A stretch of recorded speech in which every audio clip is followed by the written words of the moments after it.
Hey guys, welcome back to the den. Well, I did this for the guy, and he said he was more than happy to let me do a short little review on it. So after the intro, we'll get to the review.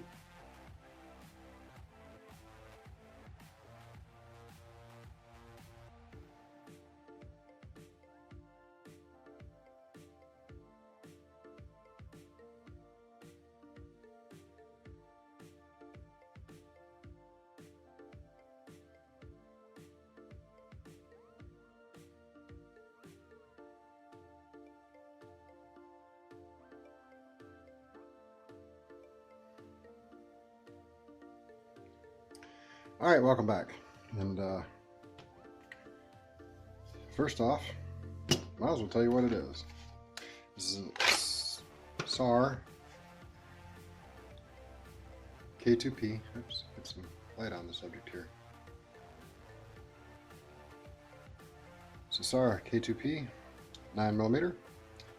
This is a CZ type clone, although it is not a true CZ clone because, yes, here, my hands to work tonight. Let's see, it's empty. Okay. Anyway, there's no hammer spring back here, so it's not a true CZ clone. What is close?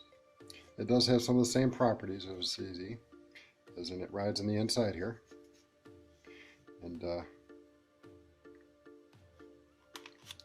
let's see what else. Ambidextrous safety. Pretty nice. Allows you to carry it safe there, which locks everything up. Or you can carry it in half-cocked position and in safe. Or you can carry it fully cocked and in safe. So you're ready to rock and roll. And most people who carry it this way, see if I can do this without smacking anything here. As they pull it out of the holster, their thumb comes up and sweeps it down. So they've already got their hand in the right place, their thumb's in the right place, and they get the other hand up in there. Just get it down. So I mean, it's pretty nice if that's how you train. If you don't train that way, it's not going to be effective for you. Get this in here, get my hands to settle down, not be so shaky. 3-dot sights. The rear sight is windage and elevation, and let me get this in here. There's my, there it is. A bit of a spring there to keep it, from getting knocked out of adjustment, which is nice. Takedown on these is pretty simple. You line up these two spots here,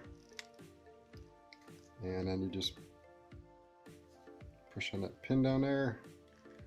Get my hand out of the way. Sometimes it helps if you cock it back. Take some of that extra pressure off. It's not going to do it for me today, so we'll just put it this way. And then you can always just take the butt of a magazine and go get it in the right spot, and it'll pop right out of there. Sometimes I can do it with my just bare hands, but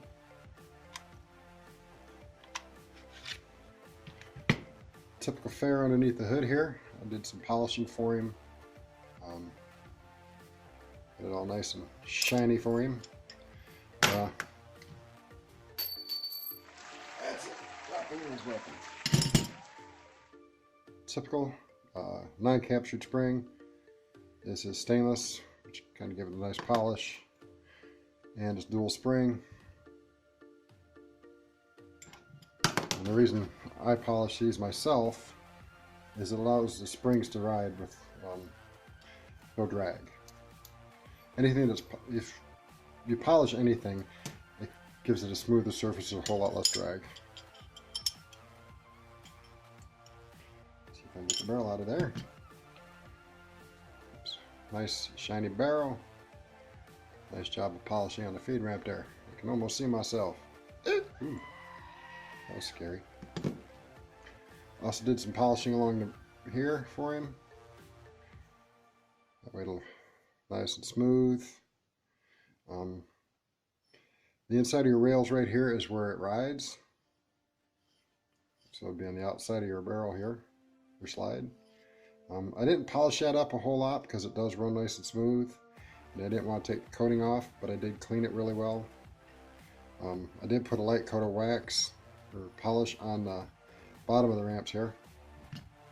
Because if you look in here, you can see where they ride a little bit. I didn't, just kind of went over those, cleaned those gunk out of those, and because it is a polymer frame, it doesn't have full rails all the way down. You just got your lip here and here. I did do a little bit of polishing down here for him. So this right here rides nice and smooth. Other than that, you know, pretty standard fare. You know, letting to ride home to mommy. She wouldn't be all that impressed. It is a CZ type clone, which I've stated, but you know, that's where it gets that because of the way the slide rides inside the frame. See if I can get this back in here without shooting the rod halfway across the room. Yeah, nice, shiny. Oops, no, it's got fingerprints on it. Hold on, no polish.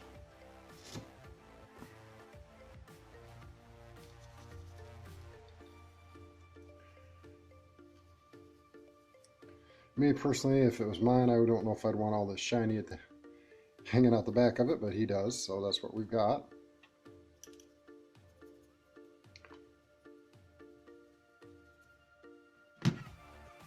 And putting it back together is pretty straightforward. Line it up on the inside.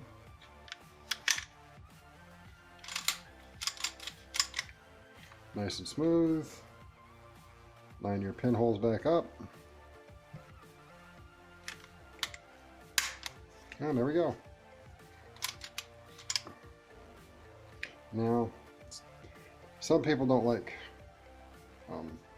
carrying with the hammer back, so you do it, you roll your thumb up in, hold your trigger back, and slowly ride your thumb out of there. Nice and slow. That way you can still carry one in the chamber. Full mag. These mags are 16, plus one here will be 17 to carry. If you're very safe, always point it down at a inanimate, non-reflective object, which means no way for it to ricochet, and lower it down. You can always put your safety on if you wish. But in this right here, with one in the chamber, you've got a long, fairly hard double action. There's the first little click. Comes to about here, it's really heavy. Then it breaks. Reset is really nice, at least in my opinion. Got about not quite a half inch. There's a little bit of play after you come back, after it comes back, and then follow through. Initial pull is right around 10.5 to 11 pounds, and your reset in secondary single shot or single action is right around, I'm going to say 5.5 pounds. I don't have a Lyman trigger gauge or none of that fancy stuff, but you know, sorry, gotta keep it nice and shiny for him. There.